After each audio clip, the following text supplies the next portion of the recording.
La désobéissance civile. La désobéissance civile. Titre original, Civil Disobedience. Est un essai de Henry David Thoreau publié en 1849. Thoreau écrit sur le thème de la désobéissance civile en se fondant sur son expérience personnelle. Histoire. En juillet 1846. Henry David Thoreau est emprisonné car il a volontairement refusé de payer un impôt à l'État américain. Par ce geste, il entendait protester contre l'esclavagisme qui régnait alors dans le Sud et la guerre américano-mexicaine. Il ne passe qu'une nuit en prison, car sa tante paie la caution, ce qui le rend furieux. Ce livre était originellement intitulé Résistance to Civil Government, Résistance au gouvernement civil. C'est l'éditeur qui l'aurait renommé en Civil Disobedience, selon l'expression inventée par Thoreau dans une correspondance, lors de sa réédition posthume, 1866. Avec le discours de la servitude volontaire d'Étienne de la Boétie. La désobéissance civile est un ouvrage fondateur du concept de désobéissance civile. Résumé. Thoreau affirme que, parce que les gouvernements sont généralement plus nocifs qu'utiles, ils ne peuvent donc pas être justifiés. La démocratie n'est pas un remède à cela, car les majorités simplement parce qu'elles sont majoritaires ne gagnent pas non plus les vertus de la sagesse et de la justice. Le jugement de la conscience d'un individu n'est pas nécessairement inférieur aux décisions d'un organe politique ou d'une majorité, et il n'est donc pas souhaitable de cultiver le respect de la loi, tant pour le droit. La seule obligation que j'ai le droit d'assumer est de faire à tout moment ce que je pense juste. La loi n'a jamais rendu les hommes plus justes. Et, par leur respect, même les personnes bien disposées sont quotidiennement transmises à l'injustice. Il ajoute, je ne peux pas reconnaître instantanément comme mon gouvernement, ce, qui est aussi le gouvernement de l'esclave. Selon Thoreau, le gouvernement n'est pas seulement un peu corrompu ou injuste dans le cadre de son travail autrement important, mais en fait, le gouvernement est avant tout un agent de corruption et d'injustice. Pour cette raison, il n'est pas trop tôt pour que des hommes honnêtes se rebellent et se révolutionnent. Les philosophes politiques ont conseillé la prudence face à la révolution. Car le bouleversement de la révolution entraîne généralement beaucoup de dépenses et de souffrances.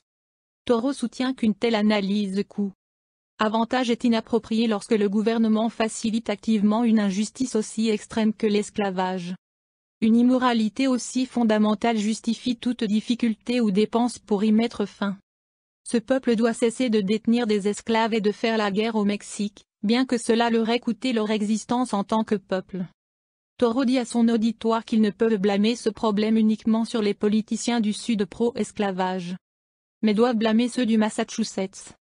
Par exemple, qui sont plus intéressés par le commerce et l'agriculture que par l'humanité, et ne sont pas prêts à rendre justice à l'esclave et au Mexique. Coûte ce qu'il peut.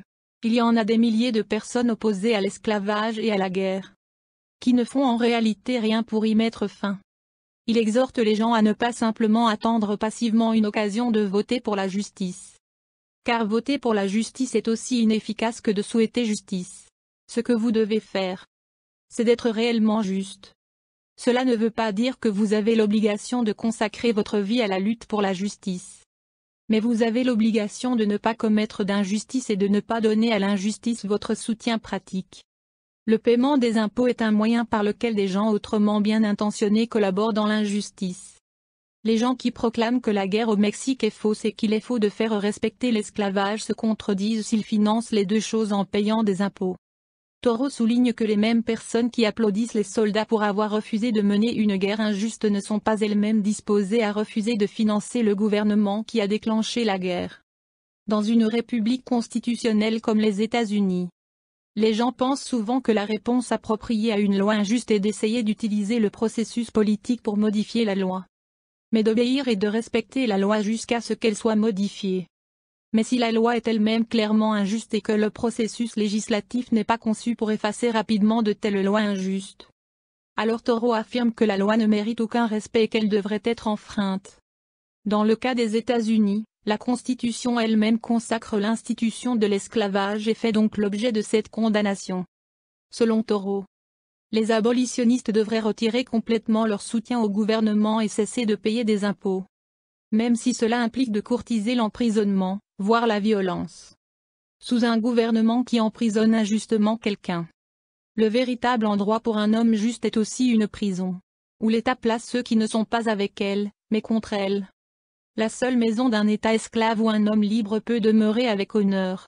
Votez tout votre vote, pas simplement une bande de papier, mais toute votre influence. Une minorité est impuissante alors qu'elle est conforme à la majorité. Elle n'est même pas une minorité à l'époque. Mais elle est irrésistible lorsqu'elle s'obstrue par tout son poids. Si l'alternative est de garder tous les hommes en prison ou de renoncer à la guerre et à l'esclavage, l'État n'hésitera pas à choisir lequel choisir. Si 1 millier d'hommes ne payaient pas leur facture fiscale cette année, ce ne serait pas une mesure violente et sanglante. Comme ce serait le cas pour les payer, et permettre à l'État de commettre des violences et de verser du sang innocent. C'est en fait la définition d'une révolution pacifique, le cas échéant, mais supposons même que le sang coule. N'y a-t-il pas une sorte de sang versé lorsque la conscience est blessée? À travers cette blessure, la vraie virilité et l'immortalité d'un homme s'écoulent. Et il saigne jusqu'à une mort éternelle. Je vois ce sang couler maintenant. Parce que le gouvernement va riposter. Toro dit qu'il préfère vivre simplement parce qu'il a donc moins à perdre. Je peux me permettre de refuser l'allégeance au Massachusetts. Il me coûte moins cher, dans tous les sens, d'encourir la peine de désobéissance à l'État que d'obéir. Je devrais me sentir comme si je valais moins de valeur dans ce cas. Il a été brièvement emprisonné pour avoir refusé de payer la taxe de vote. Mais même en prison s'est senti plus libre que les gens à l'extérieur. Il a considéré qu'il s'agissait d'une expérience intéressante et en est sorti avec une nouvelle perspective sur ses relations avec le gouvernement et ses citoyens. Il a été libéré le lendemain quand quelqu'un a interféré, et a payé cette taxe. Toro s'est dit prêt à payer la taxe routière, qui allait payer quelque chose d'avantage à ses voisins. Mais qu'il était opposé aux impôts qui allaient soutenir le gouvernement lui-même. Même s'il ne pouvait pas dire si sa contribution particulière finirait par être dépensée pour un projet injuste ou bénéfique. Je souhaite simplement refuser l'allégeance à l'État. Me retirer et m'en tenir à l'écart efficacement. Parce que le gouvernement est créé par l'homme.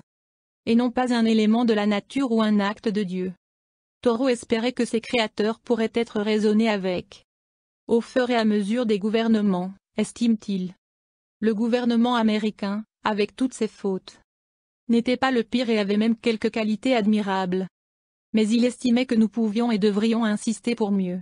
Le progrès d'une monarchie absolue à une monarchie limitée. D'une monarchie limitée à une démocratie, est un progrès vers un véritable respect de l'individu. Une démocratie, telle que nous la connaissons, est-elle la dernière amélioration possible au sein du gouvernement? N'est-il pas possible d'aller plus loin vers la reconnaissance et l'organisation des droits de l'homme?